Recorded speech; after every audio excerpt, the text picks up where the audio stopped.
मित्र हो, आंतरराष्ट्रीय पातळीवर सुरू असलेल्या युद्धजन्य परिस्थितीच्या पार्श्वभूमीवर पंतप्रधान नरेंद्र मोदी यांनी देशभरामध्ये पेट्रोल आणि डिझेल काटकसरीनं वापरण्याचं आवाहन केलं.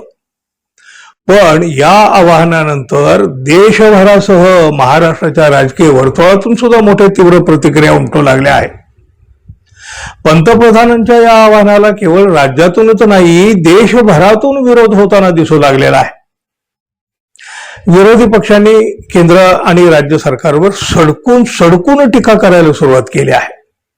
वाढत्या महागाईनं जनता आधीच होरपळून गेलेली आहे. सामान्य माणसाचं रोजचं जगणं कठीण झालेलं आहे.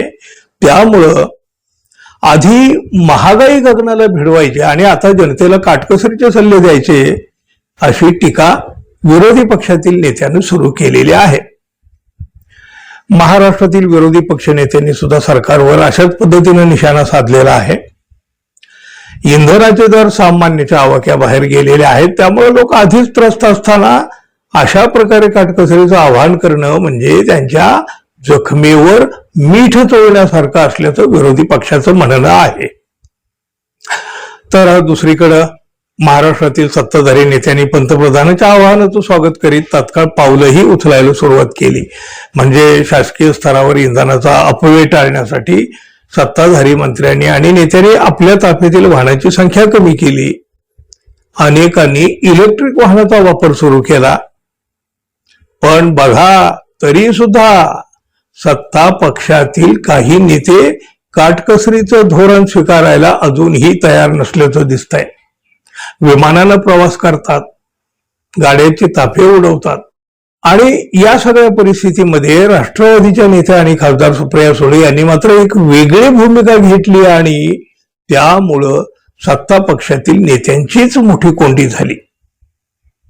सुप्रिया सुळे यांनी सरकारला एक पत्र लिहिलं आणि आपली सुरक्षा आणि आपल्याकडची वाहनं परत घेण्याची विनंती त्यांनी सरकारला केली. देशामध्ये संकटाची परिस्थिती निर्माण झाल्यामुळे काटकसर करण्याची गरज आहे. त्यासाठी आपल्याला दिलेला पोलीस बंदोबस्त आणि वाहनं तातडीनं काढून घेण्यात यावीत. संकट दूर झाल्यानंतरच्या परिस्थितीचा आढावा घेऊन तेव्हा अगदीच गरज भासल्यास ती पुन्हा बहाल करण्याचा विचार करावा, असं सुप्रिया सुळे यांनी या पत्रामध्ये म्हटलं. त्यामुळं सत्ताधारी पक्षातल्या नेत्यांची मोठी कोंडी झाली.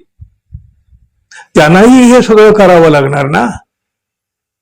त्यामुळं सुप्रिया सुळे यांनी अनेकांना क्लीन बोल्ड करून टाकल्याचं म्हटलं जाऊ लागलंय.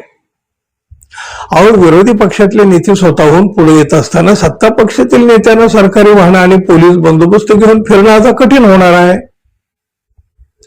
सुप्रिया सुळे यांनी जसा निर्णय घेतला तसा निर्णय सत्ता पक्षातील किती नेते किती मंत्री घेतील हे पाहणं आता अत्यंत महत्वाचं ठरणार आहे. पण सुप्रिया सुळे यांच्यामुळे त्यांची मात्र मोठी कोंडी झाली हे मात्र नक्की.